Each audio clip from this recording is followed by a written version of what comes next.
Hey guys, what's up? Chad Wesley Smith here for JTSStrength.com, and I'm just driving to a breakfast meeting, and I drove past my old high school, and it occurred to me why America is getting their ass kicked in so many strength sports, and I think a big component of that is PE.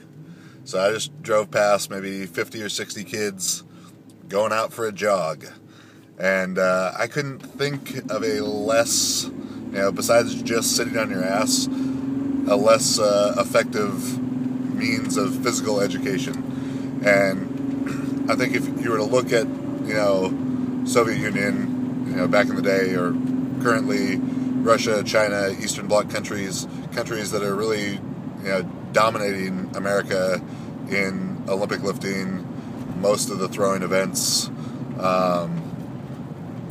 that would be a huge difference that you would see, is what their elementary school, junior high, high school age students are doing for physical education in their schools and what ours are doing. Because I know that when I was in high school, the kids who had to do PE who weren't in a sport, they were doing the exact same thing as the kids are now. They just, either roll the basketball out, or they're just going out to run, but to jog, and half of them are walking anyways. And I guess for the most part, if a kid's not in the sport by the time they're in high school, they're probably not going to be the kid who ends up going to the Olympics in weightlifting or track and field or something. But it's just symptomatic of the real problem. So when you look at youth training and what's going to be important to them, what's going to be important for them to succeed, I think the foundational sports that you could get a kid into that's going to end up creating the best foundation for them to be successful athletically in life later on is going to be gymnastics, track and field, and swimming. That's going to help them build, relative strength to their body weight, coordination, elasticity, and reactive abilities through the tendons, and then train the neural pathways properly, for maximum speed. Because, and I tell parents this all the time, when they maybe ask me what they should be doing with their younger sibling, like younger than the one that I work with. And I always tell them, everything's got to be as fast as possible, because you have your whole life to learn how to move slow. You can always improve your endurance, your lactic capacity, even out to when you're 45, 50, but the fast twitch fibers you have to make sure that through, high level alactic power, purely aerobic activity, that you retain all of those, and when you have the neural plasticity in kind of that 9 to maybe 12, 13-year-old range. With that being said, those sports are all well and good, and when I have a kid, hopefully that's what I'm hoping to get them into when they're young, and all things going according to plan. I don't Marv Marinovich them, and I can nurture their athletic development well, so they enjoy what they're doing, of course, and are able to be successful.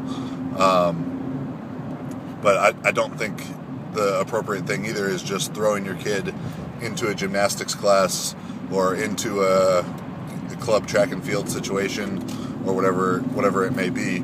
For those of you who aren't familiar with my background, I started doing track and field when I was 8 years old, throwing the shot put and running the 100 meters.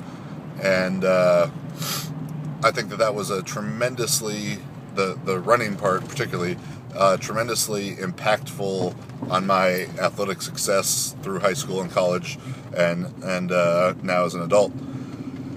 But even looking back at it, there was a lot of things that we did wrong. I was running 400s, 600s, 800s, and stuff that was inducing an extremely high lactic load on me, I was also at the same, also having sessions that were purely alactic in nature, and doing a lot of jumps and stuff. So there were good parts to it. There were parts that could have been organized better, but for the most part, it set me up way better than most kids did, than the background that most kids would have. At the same time, I was also swimming at a pretty high level, playing basketball on like a travel team. So doing a lot of good things. And my parents had no idea. Those are just the sports I wanted to play, so it worked out well. But when you're looking at youth training, you have to consider. Let's take just sprinting for an example. That 100 meters for a 9-year-old kid is not like 100 meters for a 25-year-old Olympic sprinter. The kid who is the best 100-meter runner when they're 9 is going to end up being the best 400 or 800-meter runner when they're grown up, because the race patterning at that age is so much different than it is for an adult. Usain Bolt is going to accelerate out to 60 meters, maintain from 60 to 80, and then, just try and avoid deceleration from 80 to 100. So he's got his acceleration, his top speed, and then his speed endurance phase, where if you were to look at 9-year-old Chad Smith running the 100, I probably accelerated to like 15 meters, had top speed from 15 to 25 maybe, and then it was speed endurance from 25 to 100. So the kid who's going to be the best 100-meter runner when they're young like that, they're going to be good because they have great speed endurance. So that's going to turn into a great 400 or 800-meter runner when they grow up, and that obviously wasn't me. But so consider those kind of things. When you're working with your kids, other people's kids. If you are fortunate, if you coach a youth team, AYSO soccer, whatever it is, try and keep them to purely alactic or purely aerobic activities. So maybe running 10s and 20s, doing jumps with full recovery, medicine ball throws, body weight drills, and then keep their conditioning aerobic work to purely aerobic. Tempo-based work is going to be. I advocate that for adult athletes, and I advocate the same thing for youth athletes. Obviously, the distances need to be adjusted, but the intensity, 60 to 75%, that can remain the same. And then a real quick note about lifting for the young athlete. My personal philosophy, what I will do with my own kids, is that I will try and keep them from lifting for as long as possible.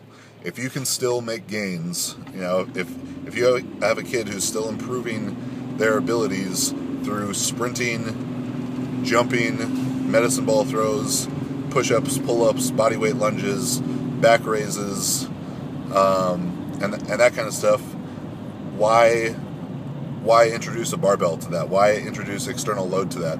Because as soon as the external load is introduced, they're going to slow down, and that speed will never be able to be regained.